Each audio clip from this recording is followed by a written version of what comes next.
Good morning, everyone. We're here at a beautiful Kettering Park to share a story with some young folks and to tell you a little bit about the Little Miami Conservancy. The Little Miami Conservancy is a nonprofit that takes care of the Little Miami River.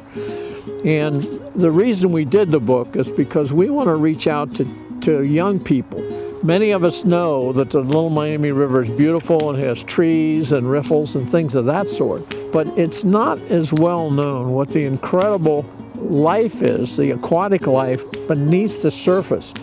So what we try to do is get beneath the surface and tell our young friends about smallmouth Sonny Bass Island Bar. The book begins by introducing smallmouth Sonny. Meet smallmouth Sonny of Bass Island Bar. He's a real good swimmer, fast and sleek, who can swim in the river and far up creeks. He can jump, dive, and dash, wiggle, and thrash. No one can catch him because he's way too fast. Smallmouth Sonny. But not long ago, one stormy spring day, he was Small Fry Sonny, who had lost his way. The river ran fast and strong that day. Small Fry Sonny was carried away. He tried to swim, but there was really no way. When Small Fry Sonny finally came to a stop, he saw Karen and Aaron, two great blue herons. Herons eat fish, bugs, and wild critters that live in the waters of nice, clean rivers. With long, sharp beaks, they catch crayfish or snakes in the blink of an eye, for goodness sakes. When Aaron the heron saw Small Fry Sonny, he squawked to Karen, "Squawk! I can catch this little fish somehow, and I'm ready to do it right about now." Then there was a loud noise. "Crack!" said Karen in a very loud voice. "Hey, Aaron, stop stalking that poor little fish. That is smallmouth Sonny from Bass Island Bar. I think we should help him find his way home so he need not swim there all alone." Aaron replied, "All right, Karen, if that is your wish, we can do something nice for this little lost fish. Let's take Sonny to meet Beaver Bob, who has built a nice lodge and done a fine job. There, Sonny can rest and learn how far he needs to swim back to Bass Island Bar." Small Fry Sonny liked Beaver Bob, so he stayed a while at his fine beaver lodge, wondering how far he needed to swim to get back home to Bass Island Bar. Beaver Bob suggested smallmouth Sonny swim upstream to find Crayfish Ray, it would seem, would know the way and just how far he needed to swim back to Bass Island Bar. Crayfish Ray was cheerful and kind and already knew what was on Sonny's mind: how to get back to Bass Island Bar, way upstream and still quite far. So Ray taught Sonny all that he knows about swimming backwards wherever he goes.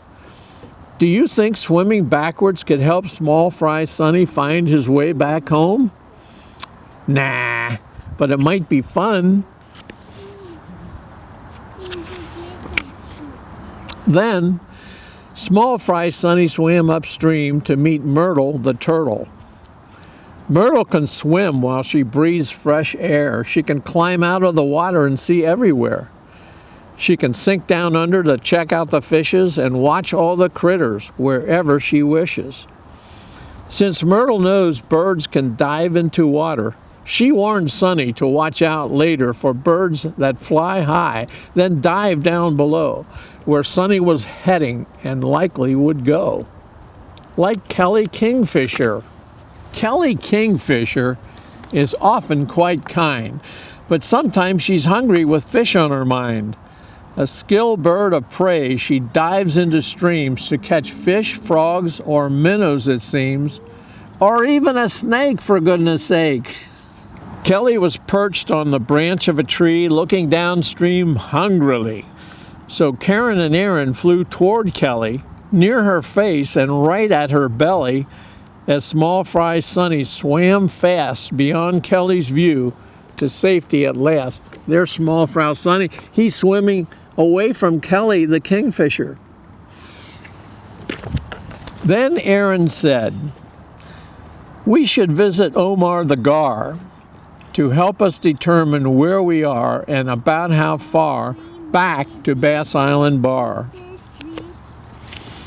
Omar the Gar is from a family of fish that can breathe air or water whenever they wish. With his nose pointing up, he can breathe air at will, while deep in water, use only his gills. Karen asked, "Hey Omar, can you tell us where we are?" Omar replied, "Near Horseshoe Bend, not so far from Bass Island Bar. 2 more miles and you come to the end of a long straight stretch near a big wide bend, and there you are, Bass Island Bar." The sun was setting. It would be dark soon, but the bright full moon lit it up all the way for small fry Sonny to make good headway. As he moved upstream, he continued to swim, but then noticed stones moving all around him. Karen and Aaron flew down for a closer look. Karen said, "Why, that's Russell the Mussel, cleaner of rivers and brooks." Russell the Mussel spoke up. "Though some believe we are stones, it would seem, we mussels are key to the health of all streams. We take from the water the food that we need, then return it to streams, much cleaner indeed." Sonny was tired. He was yawning, and he dozed off to sleep. He dreamed of his friends at Bass Island Bar. Look at all the friends there, Hudson. Why, there was Arthur the Darter, who loves fast water, hides behind rocks from Olga the Otter. Fanny the Fox, quiet and shy, tiptoes around, cunning and sly. Helga the Helgramite, an ugly bug no one would hug, to our delight soon takes flight as a beautiful Dobson fly. Winston the Sculpin, a very small fish that darted and swam wherever he wished. Jake the Snake, who curls in the sun to warm up his body ready for sun. Chuck the Buck, a handsome deer whose antlers stand up as tall as his ears. Eric the Eagle, handsome and tall, surely he is most regal of all. And Bob the Beaver, who loves chewing trees, can topple them down with surprising ease. Next morning, Sonny heard the sounds of Bass Island Bar. He knew right away it was not very far. He was so happy he jumped in the air, then swam back and forth, looking everywhere, as one by one they came into sight, all of his friends he had dreamed of last night. He was no longer small fry Sonny, no longer a fish so helpless and funny. With help from his friends, he had journeyed quite far to become smallmouth Sonny of Bass Island Bar. There was no other fish on par with smallmouth Sonny of Bass Island Bar.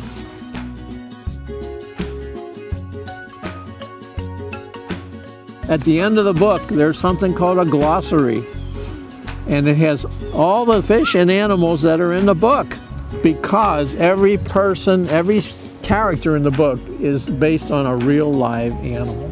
Thank you, Hudson, for being such a great guy. I hope you enjoy the book.